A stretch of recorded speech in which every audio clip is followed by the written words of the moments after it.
Hello all, welcome back to Geeta's కథా ప్రపంచం. నేను మీ గీతారెడ్డి. ఇప్పుడు మనం రవీంద్రనాథ్ ఠాగూర్ చోఖేర్ బాలి 8వ భాగంలో ఉన్నాం. ముందుగా 7వ భాగంలో జరిగిన కథను తెలుసుకుందాం. బలవత్తరమైన మాయ ఆకర్షణ నుండి ఏదో విధంగా తప్పించుకుని బయటపడాలన్న కోరికతో కుంజ ఇంటి నుండి కాశీకి పినతల్లి వద్దకు పారిపోతాడు. గౌరీ సమక్షంలో కుంజ సెద తీరుతాడు. కరుణ, కుంజ భార్యాభర్తల మధ్య ఏ పొరపచ్చాలు కలగలేదని గౌరీ ఆనందిస్తుంది. పినతల్లి గౌరీతో బిహారిని గురించి కూడా సుముఖంగానే మాట్లాడతాడు కుంజ. అయితే బిహారీ ఇంకా వివాహ ప్రయత్నం చేయకపోవటం వలన అతడింకా కరుణను విస్మరించలేదేమో అనుకుని కంగారు పడుతుంది గౌరీ. కుంజ కాశీ నుండి ప్రశాంతంగా తిరిగి వస్తాడు. పినతల్లి మాట మరచి తానిక్కడ సుఖంగా కాలక్షేపం చేస్తూ ఉన్నానన్న అపరాధ భావంతో కరుణ కూడా తన పినతల్లి దగ్గరకు వెళ్ళి రావాలన్న తన కోర్కెను కుంజ దగ్గర వ్యక్తపరుస్తుంది. దానికి కుంజ అభ్యంతర పెట్టక అంగీకరిస్తాడు. ఇది అందరి మనసుల్లో అనేక సందేహాలకు చోటిస్తుంది. కుంజ కరుణల మనసుల్లో అపార్థాలున్నాయేమోనని బిహారీ కూడా భావించుకుంటాడు. అక్కడ కాశీకి వెళ్ళిన తర్వాత పనిపాటలు చేతగాని కరుణ గౌరీ వద్దకు వెళ్ళి అవస్థలు పడవలసి వస్తుందేమోననే ఆలోచనతో బిహారీ తనకు సహజంగా కరుణ పట్ల ఉండిన శ్రద్ధాభావం వలన యథాలాపంగా మాయ వదినను కూడా కరుణకు సహాయంగా కాశీకి పంపకూడదా అనేస్తాడు. ఆ మాటల్ని కుంజ పూర్తిగా అపార్థం చేసుకొని అందరి ముందట బిగ్గరగా, నేను మాయను వాంఛిస్తున్నానని అపోహపడుతున్నావు, అది పొరపాటు, కానీ నువ్వు కరుణను ప్రేమిస్తున్నావన్నది మాత్రం సత్యము అంటూ కుండ బ్రద్దలు కొట్టేస్తాడు. బిహారీ ఈ మాటలకు అమితంగా లజ్జితుడై విపరీతంగా వ్యధ చెంది కుంజ ఇంటి నుండి కర్తవ్యతా మూఢినిలా వెళ్ళిపోతాడు. కరుణ కూడా ఈ మాటలతో సిగ్గుతో సగం చచ్చి నిస్తబ్దంగా కూర్చుంటుంది. మాయకు మాత్రం కరుణపై ఈర్ష్య పెచ్చు పెరిగిపోతుంది. అందరూ కరుణనే ప్రేమిస్తారు, నన్ను వాంఛించేవారు ఎవ్వరూ లేరు అనుకుంటూ విరక్తితో వ్యధ చెందుతుంది. కుంజ యొక్క ఈ అనాలోచితమైన ప్రసంగం వలన బిహారీ వ్యధిత హృదయంతో వెళ్ళిపోవటం విస్మరించలేక మాయ బిహారీని ఓదార్చుతూ ఒక చిన్న లేఖ వ్రాస్తుంది. అది బిహారీకి అందదు, కానీ తిరిగి వచ్చి కుంజ చేతుల్లో పడుతుంది. కుంజ ఆ ఉత్తరాన్ని చదివి మాయ తనను కాదని బిహారీ ఆకర్షణలో పడిపోతున్నదని భావించుకొని ఆ భావనను సహించలేక ఎలాగైనా ఆమెను తన వైపు తిప్పుకోవాలని నిర్ణయించుకుంటాడు. ఆ చించిన ఉత్తరాన్ని కుంజ మాయకిస్తాడు. దాన్ని బిహారీ చదివి కూడా అలక్ష్యం చేశాడని భావించి మాయ కన్నీరు కారుస్తుంది, అపోహ చెందుతుంది. కోపంతో తాచుపాము వలె బుసకొడుతూ అలవి కాని ఈర్ష్యాభావంతో తెలిసి కుంజ ఇంటికి చిచ్చు పెట్టడానికి సంకల్పించుకుంటుంది. కుంజ హృదయాన్ని తన అధీనంలోకి తీసుకుంటూ ఉంటుంది. అప్పటికీ కుంజ ఎంతో ప్రయత్నం మీద తనను తాను నిగ్రహించుకొని తన పడక గది తలుపుల్ని బంధించుకొని మాయ ప్రవేశాన్ని అంగీకరించక ఆ రాత్రంతా అల్లకల్లోలమైన మనస్సుతో తన ప్రియపత్ని కరుణను సంబోధిస్తూ ఉత్తరం వ్రాసి అందులో తన మానసిక స్థితినంతా విడమర్చి చెప్పి ఆమెను వెంటనే రమ్మని వ్రాస్తాడు. జరగబోయే మహాపాతకాన్నుండి ఆమె మాత్రమే తనను కాపాడగలదని భావిస్తాడు. ఈ విధంగా కుంజ సంపూర్ణంగా మాయమోహంలో చిక్కి దిక్కుతోచని వాడై ఉంటాడు. ఇక్కడ కరుణ కాశీకి వెళ్ళి ఉంది. అక్కడ మాయ విషయాలన్నింటినీ గౌరికి చెప్తూ ఉంటుంది. భార్యాభర్తల అన్యోన్యతకు ఏమీ లోపం లేదని తెలిసి గౌరీ కూడా ఆనందపడుతుంది. కానీ బిహారిని అపార్థం చేసుకున్న కరుణ అతడిపై సదభిప్రాయాన్ని గౌరీ వద్ద వెల్లడించలేకపోతుంది. ఆ సమయంలో కరుణ కాశీలోనే ఉన్నదన్న విషయం తెలియక బిహారీ అక్కడికి రావటం, బిహారీని వాకిట్లో చూచిన కరుణ భూతాన్ని చూచినట్లు తత్తరపాటుతో లాంతరును క్రింద పడేసి పారిపోయి తన గదిలోకి దూరి తలుపు గడియ వేసుకోవటం జరుగుతుంది. దీనితో బిహారీ ఈ బీభత్స సన్నివేశాలను తిలకించి గౌరి కఠోరంగా తనను సంబోధించటం గమనించి తనను తాను సమర్థించుకొని ఏదైనా చెప్పుకొని నిరూపించుకునే ఓపికైనా లేనివాడిలాగా, కర్తవ్య విమూఢునిలాగా మరలిపోతాడు. ఆఖరుకు గౌరీ కూడా బిహారిని అపార్థం చేసుకుని అతడి పట్ల కినుకు వహిస్తుంది, నిరసన ప్రదర్శిస్తుంది. ఇక్కడితో 7వ భాగంలోని కథ పూర్తి అయింది. ఇక 8వ భాగంలోని కథ ఇలా మొదలవుతుంది. ఆ రోజు రాత్రంతా మేల్కొనడం చేత కుంజ శరీరంలో ఒక విధమైన శిథిలత్వం కనిపించింది. ఉద్వేగం వల్ల మనసులో కూడా ఒక విధమైన దుఃఖ ఛాయలు అలుముకున్నాయి. అది ఫల్గుణ మాసం. పగలు వేడి గాల్పులు ప్రారంభించాయి. మామూలుగా కుంజ ప్రతిదినం ఉదయం టేబుల్ వద్ద పుస్తకం తీసుకుని చదవటానికి కూర్చునేవాడు. ఈరోజు ప్రక్క మీద దిండున ఆనుకొని కూర్చుని ఆలోచనలో పడ్డాడు. ప్రొద్దెక్కినప్పటికీ కూడా స్నానానికి లేవలేదు. వీధుల్లో అమ్ముకునే వారి కేకలు వినబడుతున్నాయి. పొరుగున ఒక క్రొత్త ఇల్లు నిర్మాణంలో ఉంది. కూలీలు దిమ్మని కొడుతూ కలిసికట్టుగా పాటలు పాడుతున్నారు. వెచ్చటి దక్షిణ గాడ్పులు తగలడం చేత శరీరంలోని నరాలన్నీ బలహీనమవుతున్నాయి. ఈ వసంతకాలంలో ఏ పని చేయాలన్నా బాధగానే ఉంటుంది. అన్ని పనులు వదిలి ఆనందంగా పండుకోవాలనిపిస్తుంది. ఇంతలో మాయ వచ్చి, కుంజబాబు, ఈరోజు మీ ఒంట్లో ఎలా ఉంది? స్నానం చేయరా? భోజనం సిద్ధంగా ఉంది. ఇంకా పండుకునే ఉన్నారు. మీ ఆరోగ్యం బాగలేదా? తలనొప్పిగా ఉందా? అని పలుకరిస్తూ కుంజ శిరస్సు మీద తన చేయి ఉంచి చూచింది. కుంజ కళ్ళు కొంచెం మూసుకొని బొంగురుపోయిన కంఠంతో, ఈవేళ ఒంట్లో అంత బాగాలేదు, అదోలా ఉంది, స్నానం చేయను అన్నాడు. స్నానం చేయరు? సరే పోనీండి, వచ్చి అన్నం తినండి అని ఆ మాట ఈ మాట చెప్పి సమ్మతిపరిచి స్నానానికి తీసుకుపోయింది మాయ. స్నానం చేయగానే బ్రతిమలాడి బలవంతాన భోజనం పెట్టింది. భోజనం చేయగానే తిరిగి తన గదిలోకి వచ్చి పండుకున్నాడు కుంజ. ఆమె తలగడ వైపున కూర్చుని అతని తల నెమ్మదిగా ఒత్తుతూ ఉంది. కుంజ కళ్ళు మూసుకుని, మాయ, నీవింతవరకు భోజనం చేయలేదుగా, ఇక వెళ్ళి భోజనం చెయ్యి అన్నాడు. ఎంత చెప్పినా మాయ వెళ్ళనే లేదు. మధ్యాహ్నం వేడిగాల్పులచే గది గుమ్మానికి వ్రేలాడగట్టబడి ఉన్న పరదా ఎగరడం మొదలుపెట్టింది. గోడ ప్రక్కనున్న కొబ్బరి చెట్టు అదే పనిగా మర్మర ధ్వనులు చేస్తూ ఉంది. కుంజ గుండెలు దడదడా కొట్టుకుంటున్నాయి.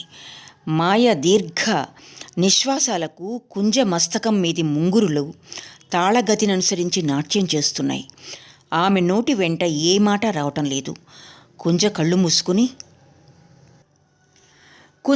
మూసుకుని ఇప్పటికే సీమారహితమైన ఈ అనంత సంసార ప్రవాహంలో చాలా దూరం కొట్టుకుని వచ్చాను. ఈ జీవన నౌక ఎప్పుడు ఎక్కడ ఒడ్డుపడుతుందో తెలియదు. దీనివల్ల ఎవరికైనా ఏదైనా ప్రయోజనం ఉంటుందా? అథవా ఉంటే ఎంతకాలం ఉంటుంది అని ఆలోచిస్తున్నాడు. తలగడ వైపు కూర్చుని కుంజ తల ఒత్తుతూ ఉంది మాయ. దుస్సహమైన యవ్వన భారం చేత నెమ్మదిగా తల క్రిందికి వంగింది. ఆఖరుకు ఆమె ముంగురులు నల్లత్రాచులాగా నాట్యం చేస్తూ కుంజ చెక్కిళ్ల మీద పడ్డాయి. ఆ నీలకేశముల మృదు స్పర్శ వల్ల కుంజ శరీరమంతా జలధరించిపోయింది. అతని శ్వాస గుండెల్లోనే ఆగిపోయింది.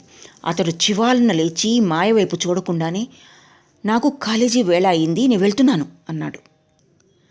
మాయ, గాభరా పడకండి, మీ దుస్తులు తెచ్చి ఇస్తాను, ఉండండి. కుంజ కాలేజీకి కట్టుకుని వెళ్లే బట్టలు తెచ్చి ఇచ్చింది ఆమె. త్వరగా బట్టలు మార్చుకొని అతడు కాలేజీకి వెళ్ళాడు. కానీ అక్కడ కూడా అతని మానసిక స్థితి చక్కబడలేదు. చాలాసేపు చదవటానికి వ్యర్థ ప్రయత్నం చేసి 2 గంటలకి తిరిగి వచ్చాడు. కుంజ గదిలోకి వస్తూనే గుండెల క్రింద దిండు పెట్టుకుని పుస్తకం చదువుతూ ఉన్న మాయను చూశాడు. గుమికూడి ఉన్న తుమ్మెదల వలె నల్లగా ఉన్న ఆమె కేశరాశి వీపు మీద పరుచుకొని ఉంది. అతని పాదరక్షల చప్పుడు ఆమె విన్నట్లే లేదు. కుంజ చప్పుడు కాకుండా ఆమె వెనుక వైపుగా నిలబడ్డాడు. తదేక ధ్యానంతో చదువుతూ ఒక పెద్ద నిట్టూర్పు విడిచింది మాయ. కుంజ, ఓ దయామయ్యి, కల్పిత పురుషుల కొరకు నీ సహానుభూతిని అనవసరంగా ఎందుకు వ్యర్థం చేస్తావు? ఏం చదువుతున్నావో చెప్పు అని అడిగాడు. మాయ కంగారుతో లేచి కూర్చుని వెంటనే ఆ పుస్తకాన్ని తన పమిట చాటున దాచింది. కుంజ దాన్ని లాక్కోవడానికి ప్రయత్నం చేస్తున్నాడు.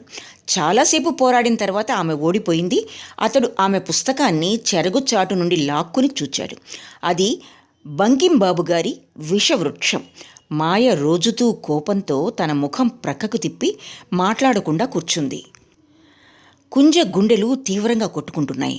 అతడు అప్రయత్నంగా నవ్వి అన్నాడు, చీచీ, నేనిది చూడరాని వస్తువేమో అనుకున్నాను.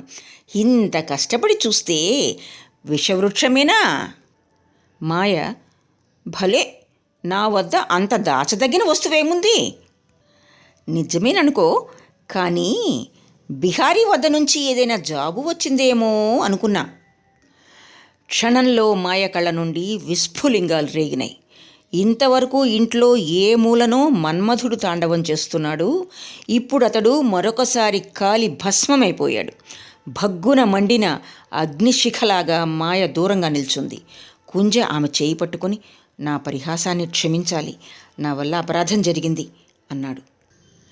మాయ తన చేతిని విడిపించుకొని, ఎవరిని పరిహాసం చేస్తున్నావు? నీకు వారితో మైత్రి నెరపదగిన యోగ్యత ఉంటే పరిహాసాన్ని కూడా నేను సహిస్తాను. నీవా ఉన్నతికి తగినవాడవు కావు. వారి స్నేహం చేసే యోగ్యత నీకు లేనప్పుడు వారిని పరిహసించవద్దు అన్నది. ఆమె బయటికి పోవడానికి 2 అడుగులు వేసింది. కుంజ 2 చేతులతో ఆమె కాళ్ళు పట్టుకుని అడ్డగించాడు. ఇదే సమయంలో గోడ మీద ఎవరిదో నీడ కనిపించింది. కుంజ వెంటనే మాయ కాళ్ళు వదిలి త్రుళ్ళిపడి వెనక్కి తిరిగి చూచాడు. బిహారీ నిలబడి ఉన్నాడు. బిహారీ వేర్వేరుగా వాళ్ళిద్దరి మీద దృష్టి సారించి నెమ్మదిగా, వేళకాని వేళ వచ్చాను, కానీ ఎక్కువసేపు ఉండను. ఒక్క మాట చెప్పడానికి వచ్చాను. నేను కాశీకి వెళ్ళాను. వదిన అక్కడికి వెళ్ళిందని నాకు తెలియదు. నాకు తెలియకుండానే ఆమె దృష్టిలో అపరాధినయ్యాను. ఆమెను క్షమాపణ కోరే అవకాశం నాకు లేదు. ఆ కారణం చేత మిమ్మల్ని క్షమాపణ వేయటానికి వచ్చాను. నా మనసులో తెలుసో తెలియకనో ఏవైనా పాపఛాయలు పడి ఉంటే వాటి వల్ల ఆమెకు ఏ దుఃఖం కలగనీయవద్దని మిమ్మల్ని ప్రార్థిస్తున్నాను అన్నాడు. బిహారీ ఎదుట అదాటుగా తన బలహీనత బయటపడిపోవడం చేత మండిపోయాడు కుంజ. ఇది అతడు దయచూపవలసిన సమయం కాదు. అతడు వ్యంగ్యంగా నవ్వి, గుమ్మడికాయల దొంగ ఎవరంటే వీపు తడుముకున్నట్లుగా ఉంది నీ వ్యవహారం. నేను నిన్ను అపరాధం స్వీకరించమని కానీ వద్దని కానీ కోరటం లేదు. అలాంటప్పుడు క్షమాపణ కోరి నీ సాధుత్వాన్ని చూపించడానికి వచ్చావా అన్నాడు. బిహారీ కొయ్యబారిపోయి కొంచెంసేపు అలాగే నిలబడి ఉన్నాడు. తర్వాత ఏదో మాట్లాడడానికి ప్రయత్నించాడు. ఇంతలో మాయ అడ్డు తగిలి, బిహారీ బాబు, మీరేమీ జవాబు ఇవ్వవద్దు. ఈ వ్యక్తి తాను అన్న మాటలతో అపకీర్తిని తన ముఖాన్ని రుద్దుకున్నాడు. ఆ అపకీర్తి మీ సమీపానికైనా రాలేదు. మాయ అన్న మాటలు బిహారీ చెవులో పడ్డాయో లేదో గట్టిగా చెప్పలేము. నిద్రమత్తులో లేచి వెళ్లేవానిలాగా అతడు తిరిగి ద్వారం గుండా మెట్ల వైపు వెళ్ళాడు. మాయ అతని వెనువెంటనే వెళ్ళి, బిహారీ బాబు, నాకు చెప్పవలసిందేమీ లేదా? ఏదైనా చీవాట్లు పెట్టవలసి ఉంటే పెట్టండి అన్నది. బిహారీ జవాబు చెప్పకుండా వెళ్తున్నాడు. మాయ ముందుకు పోయి అతడి 2 చేతుల్ని పట్టుకుంది. బిహారీ ఎంతో అసహ్యంతో ఆమెను త్రోసివేసి వెళ్ళిపోయాడు. ఆ త్రోపులో ఆమె పడిన సంగతి అతనికి తెలియనే తెలియదు. ఆమె క్రింద పడ్డ ధ్వని వినిపించగానే కుంజ పరిగెత్తుకుంటూ వచ్చాడు. మాయకు ఎడమ మోచేయి చిట్లి గాయపడింది. రక్తం ప్రవహిస్తూ ఉంది. కుంజ, అరే, పెద్ద దెబ్బ తగిలిందే అంటూ తన ధోతిని చింపి గాయానికి కట్టుకట్టడానికి సిద్ధపడ్డాడు. ఆమె వెంటనే చేతిని ప్రక్కకు తిప్పి, వద్దు వద్దు, ఏమీ చేయవద్దు అంది. కుంజ, కట్టుకట్టి ఇప్పుడే మందు వేస్తాను, ఇక నొప్పి పెట్టకుండా మానిపోతుంది. మాయ ప్రక్కకు తొలగి, ఇది బాగుపడాలని నేను కోరుకోవటం లేదు, ఆ గాయం అలాగే ఉండాలి అన్నది. కుంజ, నేడు నా పొరపాటు తొందరపాటు వల్ల ఇతరుల ఎదుట నీవు సిగ్గుపడేలాగా అపకీర్తి పాలు చేశాను. నా ఈ అపరాధాన్ని క్షమించలేవా? క్షమాపణ ఎందుకు? ఇప్పుడు నువ్వేం చేశావు అంత అపరాధం? నేను ఇతరులకు భయపడతానా? నేనెవ్వరిని లక్ష్య పెట్టను. నన్ను దెబ్బ కొట్టిపోయేవారు నా వాళ్ళు, నా పాదాలు పట్టినవారు పరాయి వాళ్ళునా? కుంజ ఆనందంతో ఉబ్బిపోయి గద్గద స్వరంతో, అలాగైతే నువ్వు నా ప్రేమను గ్రహిస్తావా మాయా అన్నాడు. తప్పక గ్రహిస్తాను. వద్దు అని విదిలించే అధిక ప్రేమ నా జీవితంలో నేనెప్పుడూ పొంది ఉండలేదు. అప్పుడు కుంజ మాయ 2 చేతులు పట్టుకొని, రా, నా గదిలోకి పోదాం. ఈవేళ నీకు నేను చాలా కష్టం కలిగించాను. నీవు కూడా నా మనసుకు బాధ కలిగించి వచ్చేశావు. మన కష్టాలు దుఃఖాలు అంతరించకపోతే ఎంత తిన్నా వంట పట్టదు, శాంతి లభించదు అన్నాడు. నేడు కాదు, ఈ వేళకు నన్ను విడిచిపెట్టు. నేను నీకేమైనా దుఃఖాన్ని కలిగించి ఉంటే క్షమించు. కుంజ, నీవు కూడా నన్ను క్షమించానను, లేకపోతే రాత్రికి నిద్ర కూడా పట్టదు. క్షమించాను అన్నది మాయ. అంతట కుంజ మాయ చేత క్షమా ప్రేమలకు నిదర్శనంగా చేతిలో చేయి వేయించుకోవాలని ఉబలాటపడ్డాడు. కానీ మాయ ముఖ వైఖరి చూచి అడగడానికి సాహసించలేకపోయాడు. స్తబ్దుడై నిలబడిపోయాడు. మాయ మెట్లు దిగిపోయింది. కుంజ తిన్నగా మెట్ల మీద నుండి పై డాబా మీదకి వెళ్ళాడు. అక్కడ అటూ ఇటూ తిరగనారంభించాడు. బిహారీ ఎదుట ఇవాళ అంతా బయటపడిపోయిందనుకున్నాడు. ఇందుకు కుంజకు దుఃఖం కలగలేదు. ఇహ నిశ్చింతగా ఉండవచ్చునని సంతోషించాడు. ఇటువంటి పనులు చాటుమాటుగా జరిపేవాళ్ళు తమ చేష్టలకు తామే అసహ్యించుకుంటూ ఉంటారు. ఎవరికైనా తెలిసి ఉంటే ఆ భయం, దుఃఖం, అసహ్యం అన్నీ చాలా వరకు తొలగిపోతాయి. కుంజ పరిస్థితి కూడా అలాగే ఉంది. ఇప్పుడు నేను కళ్ళబొల్లిగా సచ్చరిత్రుడు అనే పేరు పొందగోరటం లేదు. ఇప్పుడు నా ధర్మం ప్రేమ. నేను ఆమెను ప్రేమిస్తున్నాను, ఇది అసత్యం కాదు అని తనలో తాను అనుకున్నాడు కుంజ. తన ప్రేమ మీది గౌరవంతో అతడు తన దుష్ప్రవర్తనాన్ని తెలిసి కూడా దాన్ని లెక్క చేయకుండా గర్వంతో పొంగిపోతున్నాడు. అతడు ఆ ప్రశాంత సంధ్యా సమయంలో మౌనంగా మెరిసే నక్షత్రాలతో అలంకరింపబడిన అనంత విశ్వాన్ని తృణప్రాయంగా లెక్కగట్టి, లోకం నన్నెంత చెడ్డవాడిగానైనా భావించని లేక దూషించని, నేను మాత్రం ప్రేమికుణ్ణే అనుకున్నాడు.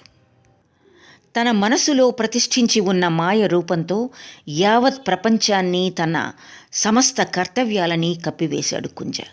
నేడు ఆకస్మికంగా బిహారీ వచ్చి కుంజ జీవన కళంకాలతో నిండి ఉన్న సిరాపాత్రను తలక్రిందులు చేసి పగలగొట్టివేశాడు. ఈ సిర ప్రక్కనే ఉన్న మాయ చిత్రపటాన్ని మొత్తంగా నీలవర్ణంతో ముంచివేసింది.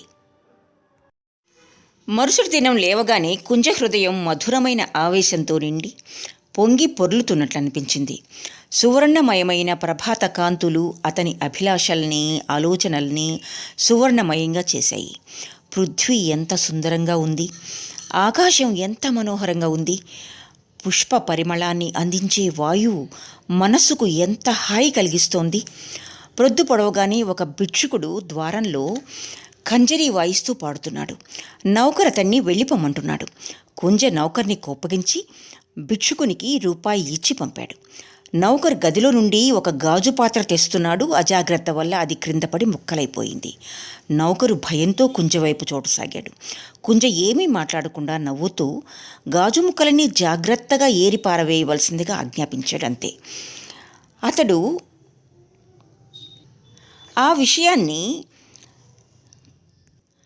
అపశకునంగా భావించనే లేదు. ఇంతవరకు ప్రేమ తెరచాటుగా ఉండి ఇంద్రజాలం చేస్తూ ఉంది. నేడది ఎదుటకు వచ్చి తెర తొలగించింది. చెట్లు, ఆకులు, పువ్వులు, కాయలు, పశువులు, పక్షులు, మార్గంలోని జనసమూహం, నగరంలోని కోలాహలం అన్నీ అందంగా కనిపిస్తున్నాయి.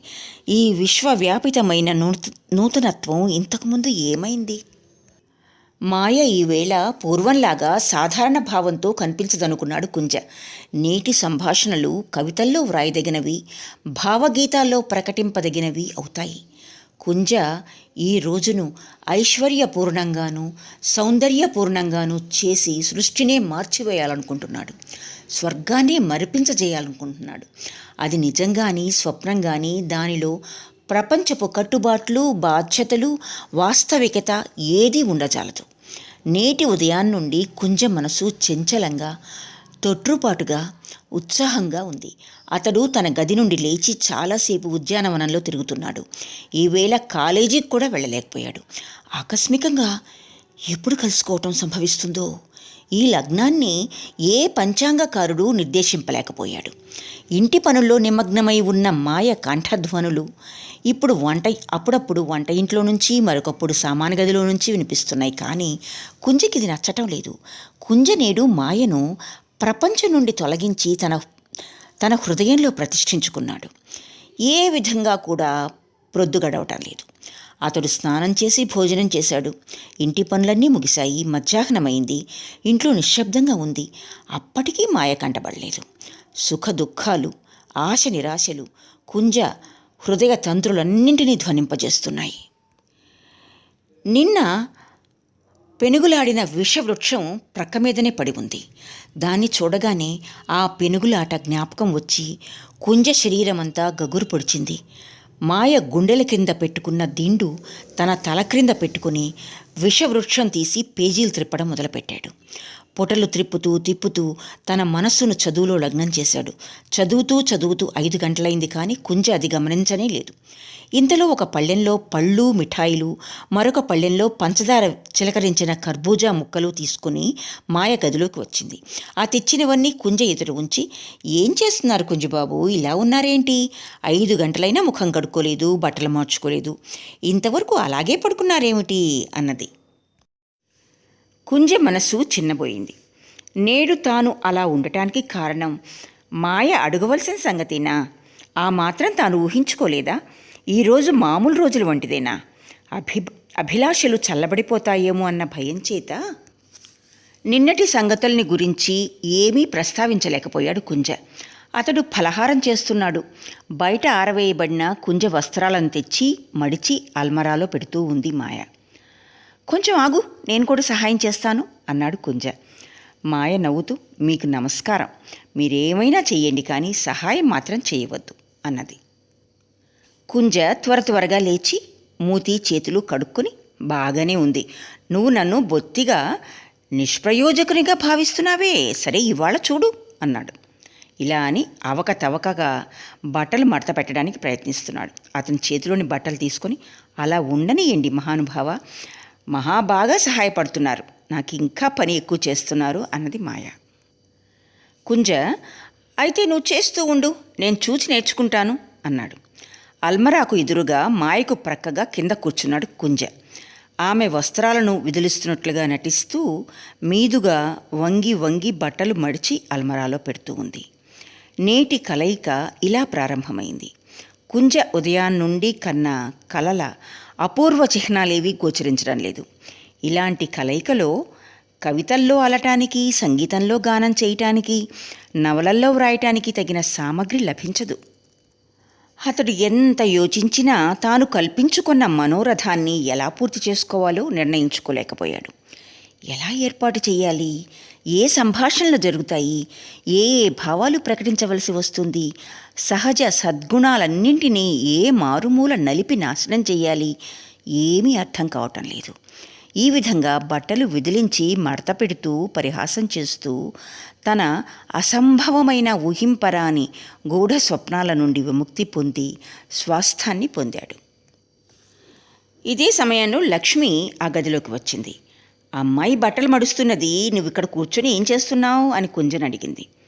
మాయ, చూడండి అత్తయ్య, అనవసరంగా ఇక్కడ కూర్చుని నా పని కూడా సాగనివ్వటం లేదు.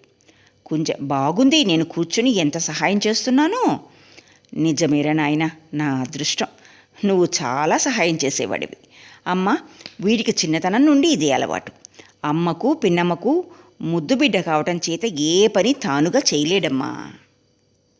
ఇలా అని పనిపాటలు చేతగాని తన బిడ్డ వైపు తల్లి ప్రేమపూర్ణమైన దృష్టితో చూచింది. తన ప్రేమ శ్రోత్రస్సులకు లక్ష్యమైన తన బిడ్డను ఏ విధంగానూ కసుగందనీయరాదని మాయను ఎప్పుడు కోరుతూ ఉంటుంది ఆమె. లక్ష్మి పుత్రునికి సేవ చేసే కార్యభారాన్ని మాయకు అప్పగించి ఆమె సుఖంగానూ నిశ్చింతగానూ ఉంటోంది. ఇప్పుడు కుంజ మాయను గౌరవిస్తున్నాడని, వెళ్లకుండా నిరోధిస్తున్నాడని ఆమెకు చాలా ఆనందం కలిగింది కూడా. అమ్మాయి, ఈవేళ కుంజ శీతాకాలపు దుస్తులు ఎండలో వేశావు. రేపు మాపు క్రొత్త రుమాళ్ల మీద వాడి పేర్లు కుట్టమ్మా. నిన్నిక్కడికి తెచ్చి సుఖపెట్టలేకపోతున్నాం, పైగా రాత్రింబవళ్ళు పనులు చేయించి కష్టపెడుతున్నాం అని కుంజ వినేలాగా అన్నది. మాయ, అత్తయ్య, మీరిలా అనేలాగుంటే నన్ను మీరు పరాయిదానిగా చూస్తున్నారని అనుకోవలసి వస్తుంది. లక్ష్మి ప్రేమతో, లేదమ్మా, నీలాంటి ఆప్తులు నాకు ఎక్కడ దొరుకుతారమ్మా అన్నది. మాయ బట్టలన్నీ మడత పెట్టిన తర్వాత పాకం పట్టి మిఠాయి చేయాలి, వెళ్ళి పొయ్యి వెలిగించరా, లేక ఇంకేమైనా పని ఉందా అన్నది లక్ష్మి. మాయ, లేదత్తయ్య, మరేమీ పని లేదు, పద మిఠాయి తయారు చేద్దాం. కుంజ, ఇప్పుడే మాయ చేత పని చేయించి కష్టపెడుతున్నానని దుఃఖించావు, మళ్ళీ పని చేయించడానికి లాక్కెడుతున్నావు. లక్ష్మి మాయ గడ్డం తాకి, నా కోడలు సాక్షాత్తు లక్ష్మి వంటిది, ఆమెకు పని చేయటమే బాగుంటుంది అన్నది. ఇవాళ సాయంత్రం నాకు పనేమీ లేదు, మాయ నీకేదైనా పుస్తకం చదివి వినిపిద్దామనుకున్నాను అన్నాడు. మాయ, అత్త, పని చూసుకుని సాయంకాలం మనమిద్దరం మళ్ళీ వద్దాంలేండి ఇక్కడికి. కుంజ ప్రస్తుతం ఒంటరిగా గడుపుతున్నాడు, మేమందరం చేరి వాణ్ణి సంతోషపెట్టాలి అనుకుని లక్ష్మి, సరే మంచిదే, మిఠాయి చేసిన తర్వాత రాత్రి వంట చేసి నేను కూడా వస్తాను, పుస్తకం చదువుతావా కుంజ అని అడిగింది. క్రీగంటితో కుంజ వైపు చూచింది మాయ. చదువుతాను అన్నాడు కుంజ. కానీ అతని ఉత్సాహం దెబ్బతిన్నట్లయింది. మాయ కూడా లక్ష్మితో వెళ్ళిపోయింది. నేను కూడా ఈవేళ సాయంత్రం షికారుకు వెళ్ళి ఆలస్యంగా వస్తాను అనుకుని వెంటనే కుంజ బట్టలు వేసుకోవడం మొదలుపెట్టాడు. కానీ బయటికి వెళ్ళలేకపోయాడు. చాలాసేపు డాబా మీద తిరుగుతూ మధ్య మధ్య మెట్ల వైపు చూస్తున్నాడు. ఆఖరుకు గదిలోకి వెళ్ళి కుర్చీలో కూలబడ్డాడు. పాకం ఇంతసేపు కాగితే అందులో తీపి చచ్చి మిఠాయి బాగుండలేదని చెప్పి ఈవేళ మిఠాయిని తినడం మానేస్తాను అని తనలో తాను కోపంగా అనుకున్నాడు. ఈవేళ భోజన సమయానికి లక్ష్మిని కూడా వెంట పెట్టుకుని వచ్చింది మాయ. మెట్లెక్కి రావటం చేత లక్ష్మికి అలసట అధికమవుతూ ఉంది. అందువల్ల చాలా తక్కువగానే ఆమె పైకి వస్తూ ఉంది. ఈరోజు చాలా బలవంతం చేత మాయ ఆమెను వెంట తీసుకుని వచ్చింది. మహాకోపంతో గంభీరంగా కూర్చుని భోజనం చేస్తున్నాడు కుంజ. ఇదేం కుంజబాబు, ఈవేళ సరిగ్గా తినటం లేదే అని ప్రశ్నించింది మాయ. ఆరోగ్యం బాగాలేదా అన్నది తల్లి. మాయ, నేనింత కష్టపడి మిఠాయి తయారు చేశాను, తప్పక తినాలి, కానీ బాగాలేనట్లుంది. సరే అయితే వదిలేయండి, బలవంతంగా తినవలసిన అవసరం ఏమిటి? బాగానే ఉందే నువ్వు చెప్పేది, మిఠాయి నాకు చాలా ఇష్టం, బాగా కుదిరింది కూడా, నువ్వు వద్దంటే నేను వినేవాణ్ణి కాను అని మిఠాయి పూర్తిగా తినేశాడు కుంజ. ఒక్క పలుకు కూడా మిగల్చలేదు. భోజనం అయిన తర్వాత వారు ముగ్గురు గదిలో కూర్చున్నారు. కానీ పుస్తకం చదివే ప్రస్తావన ఎత్తనే లేదు కుంజ. కుంజ, పుస్తకం వినిపిస్తానన్నావు కదరా, ఏ పుస్తకం చదువుతావు అన్నది లక్ష్మి. ఆ పుస్తకాల్లో రామకృష్ణులని గురించి కానీ దేవీ దేవతలను గురించి కానీ ఏమీ ఉండదు, అవి నీ మనస్సుకు సంతోషాన్ని కలిగించవు అన్నాడు కుంజ. ఒక పని చేయి కుంజ, అత్తగారి గదిలో తులసి రామాయణం ఉందిగా, దాన్ని తెచ్చి చదివి వినిపించు, అది అత్తగారికి సంతోషము కలిగిస్తుంది, రామకీర్తనం చేసినట్లు అవుతుంది అన్నది మాయ. కుంజ కరుణాపూరితమైన దృష్టితో మాయ వైపు చూచాడు. అప్పుడే దాసి వచ్చి, అమ్మా, చందు తల్లి వచ్చి మీ గదిలో కూర్చుంది అని చెప్పింది. చందు తల్లికి లక్ష్మికి చాలా స్నేహం ఉంది.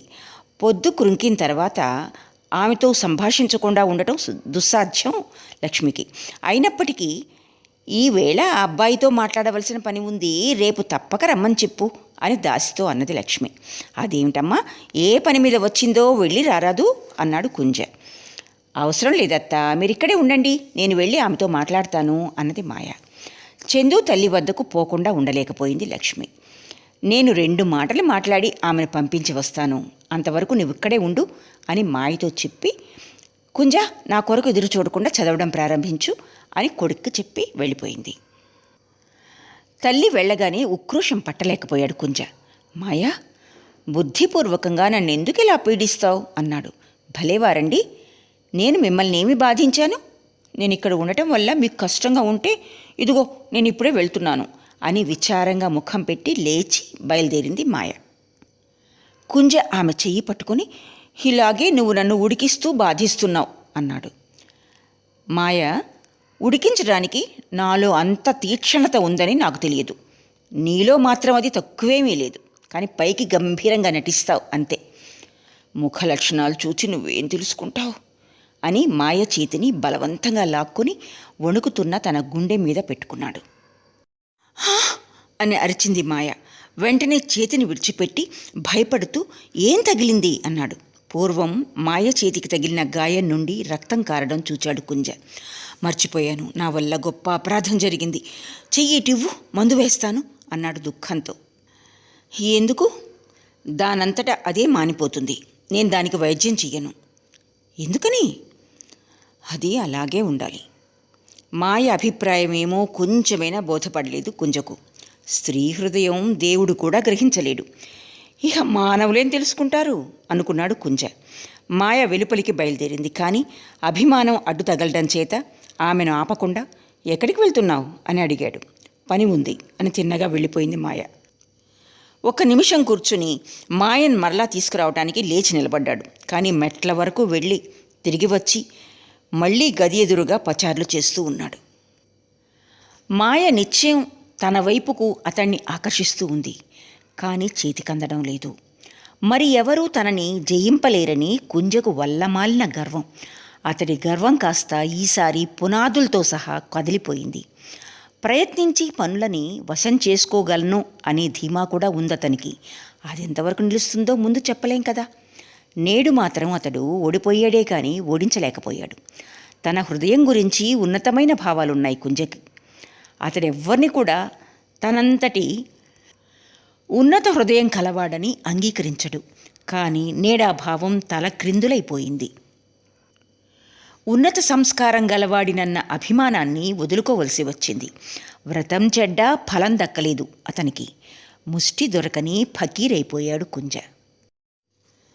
ఫాల్గుణ చైత్ర మాసాలలో బిహారీకి వాళ్ళ ఇలాకా వాళ్ళ నుండి చాలా తేనె వస్తూ ఉంటుంది.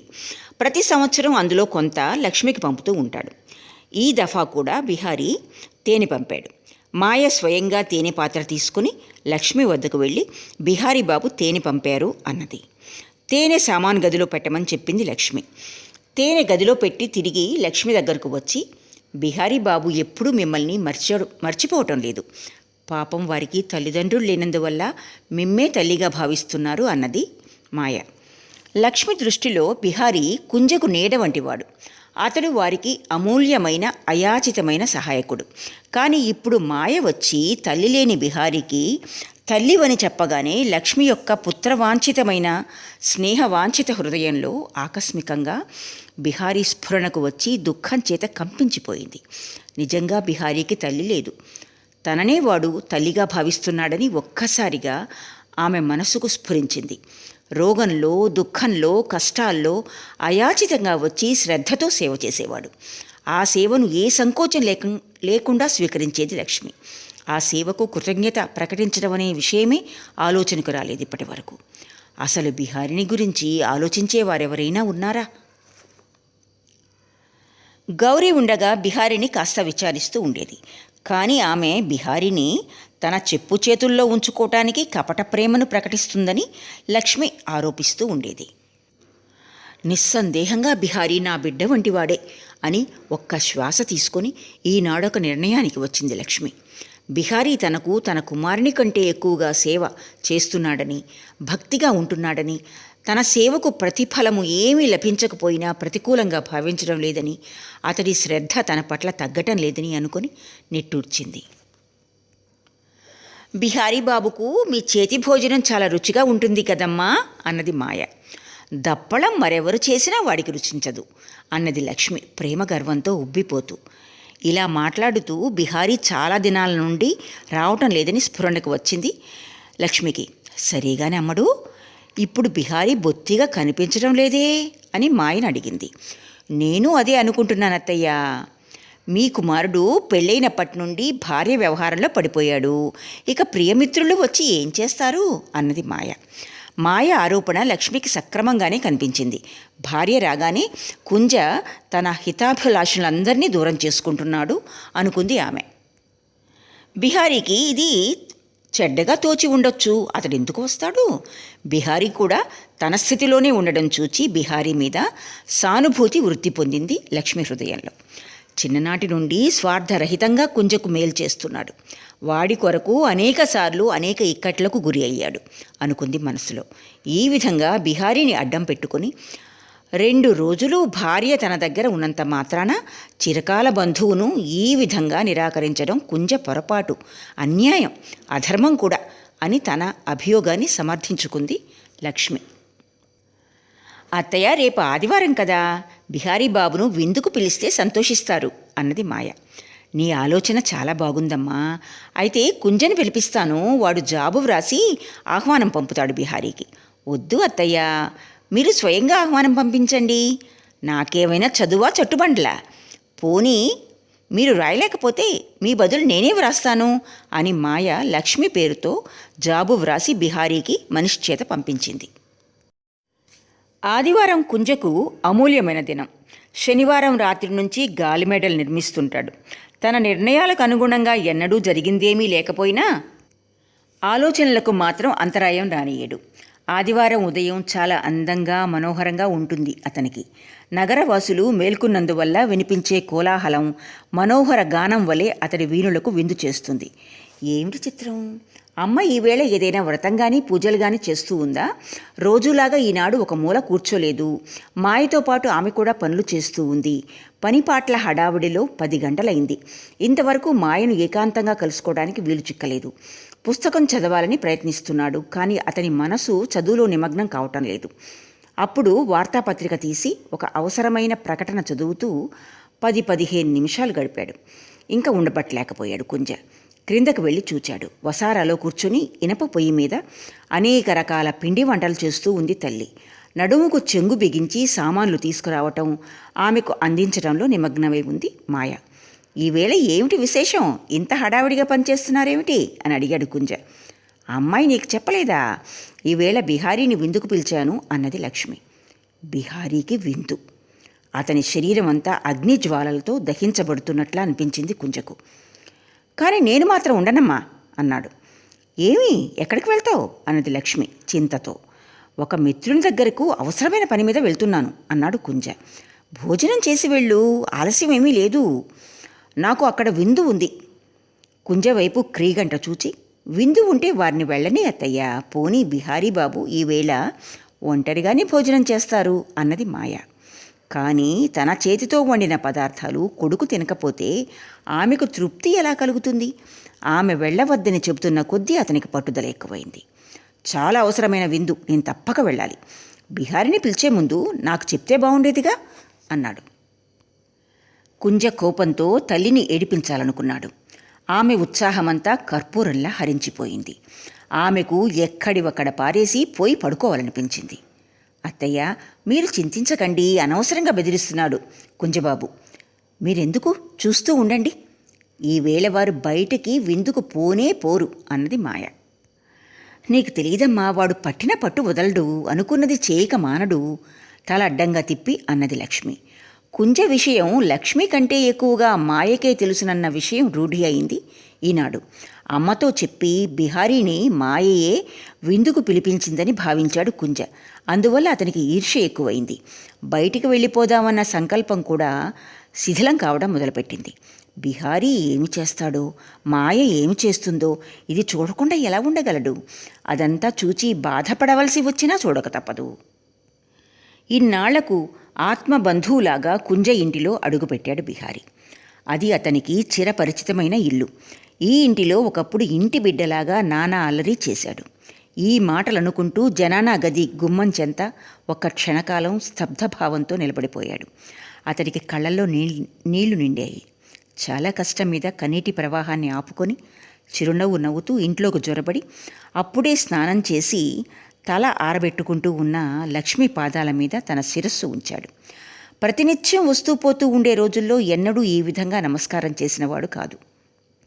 ఈవేళ ఎక్కడో విదేశాల్లో ఉండి వచ్చిన వాడిలాగా ప్రణామం చేశాడు. నమస్కారం చేసి లేచే సమయంలో అతడి శిరస్సు మీద చెయ్యి ఉంచి ఆశీర్వదించింది లక్ష్మి. ఆమె ఈవేళ తన హృదయంలో గుప్తంగా ఉన్న ప్రేమ వల్ల మామూలు కంటే అధికంగా ఆదర సత్కారాలు చేస్తున్నది బిహారీకి. బిహారీ, ఇన్ని రోజుల నుండి ఇక్కడికి రావటం లేదేమిటి? నేను రోజు ఇదిగో వస్తున్నావు, ఇదిగో వస్తావు అనుకుంటూ ఉన్నాను అన్నది. అమ్మా, రోజూ నేను వస్తూనే ఉంటే నన్ను నీవు జ్ఞాపకం చేసుకోవటం ఎట్లాగూ అని నవ్వి, కుంజ ఎక్కడా అని అడిగాడు బిహారీ. కుంజకు ఈవేళ ఎక్కడో విందట, అది చాలా ముఖ్యమైనదట, అందువల్ల వెళ్ళాడు అన్నది చింతాసూచకంగా లక్ష్మి. ఈ మాట బిహారీకి చాలా బాధ కలిగించింది. బాల్య మైత్రికి ఇదేనా పర్యవసానం అనుకుని ఒక దీర్ఘ నిశ్వాసం విడిచి తన దుఃఖాన్ని మర్చిపోవడానికి ఇలా అడిగాడు. అమ్మా, నా కోసం ఏం చేసావో చెప్పు, కొంచెం వింటాను. ఒక్కొక్కటిగా తనకిష్టమైన పదార్థాల జాబితాని పలికాడు బిహారీ. లక్ష్మి వంట చేసినప్పుడల్లా ఆ వంటకాల రుచిని గురించి గోరంతలు కొండంతలుగా వర్ణించటం బిహారీకి పరిపాటి. ఈ విధంగా ఆమె మాతృప్రేమను చూరగొని సుఖానుభూతిని పొందేవాడు.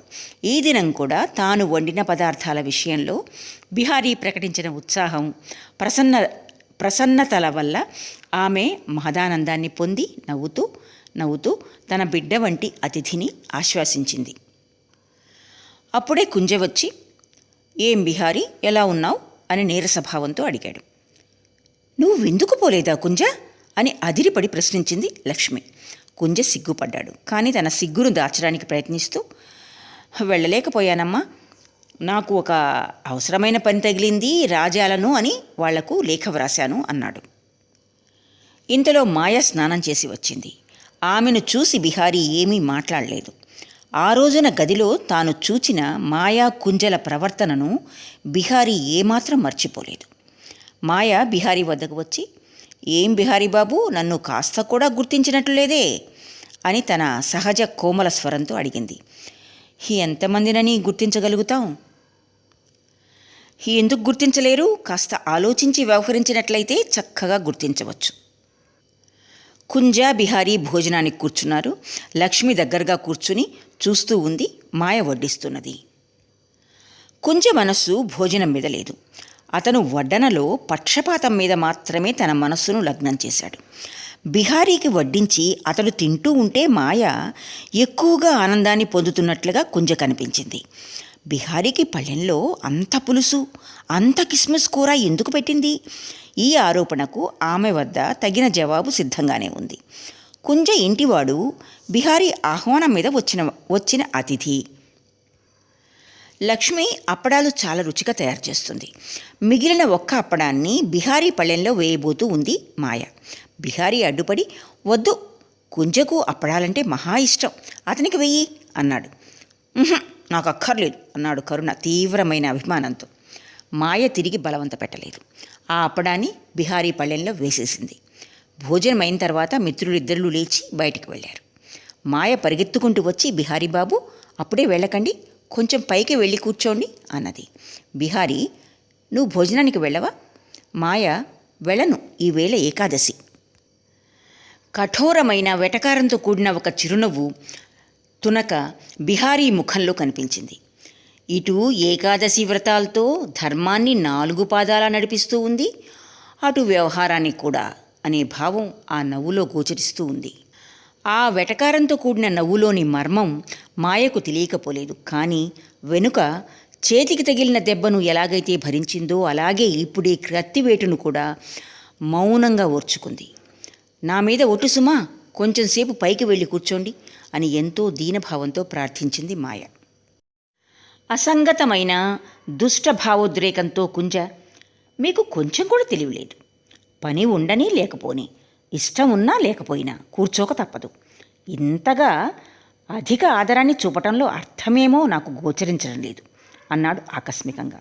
మాయ పెద్దగా నవ్వి అన్నది, "బిహారీ బాబు, మీ స్నేహితుని మాటలు వింటున్నారా?" బిహారీ మాయకు జవాబు చెప్పకుండానే కుంజతో, "నీతో ఒక్క మాట చెప్పవలసిన పని ఉంది, కొంచెం విను" అని కుంజను తీసుకుని బయటకు వెళ్ళాడు. మాయ మౌనంగా పంచపాళీలో నిలబడి శూన్యాకాశంలోకి చూస్తూ ఉంది. బిహారీ వెలుపలికి వచ్చి, "కుంజబాబు, మన మైత్రికి ఇక్కడితో భరతవాక్యం పలికినట్లేనా?" అన్నాడు. ఆ సమయంలో కుంజ హృదయం మండిపోతూ ఉంది. విషము పూసిన బాణాల్లాగా మాయ వ్యంగ్య వాక్యాలు అతడి హృదయాన్ని గాయపరుస్తున్నాయి. "మైత్రికి భరతవాక్యం పలకడం వల్ల నీవు కోరే సదవకాశం నీకు లభించవచ్చు. నేను మాత్రం ఈ మైత్రి ఇక్కడితో అంతమొందడం అంత వాంఛనీయ విషయంగా భావించడం లేదు. నేను స్వవిషయాల్లో వెలుపలి వ్యక్తులు ప్రవేశించడం అంగీకరించను. అంతఃపురాన్ని అంతఃపురంగానే ఉంచగోరుతున్నాను." బిహారీ బదులు పలకకుండా వెళ్ళిపోయాడు. కుంజ శరీరం, మనస్సు ఈర్ష్యతో తుకతుకలాడిపోతున్నాయి. ఇక మాయతో మాట్లాడకూడదు, కలుసుకోకూడదు అని ప్రతిజ్ఞ చేశాడు. కానీ కొంచెం సేపు తర్వాత మాయను కలుసుకోవడం కోసం పొంచి చూస్తూ లోపలికి వెలుపలికి పైకి క్రిందికి వ్యగ్రుడై తారట్లాడడం మొదలుపెట్టాడు. ఇక్కడితో రవీంద్రనాథ్ ఠాగూర్ రచన చోఖేర్ బాలి 8వ భాగం పూర్తి అయింది. కథ కొనసాగుతుంది.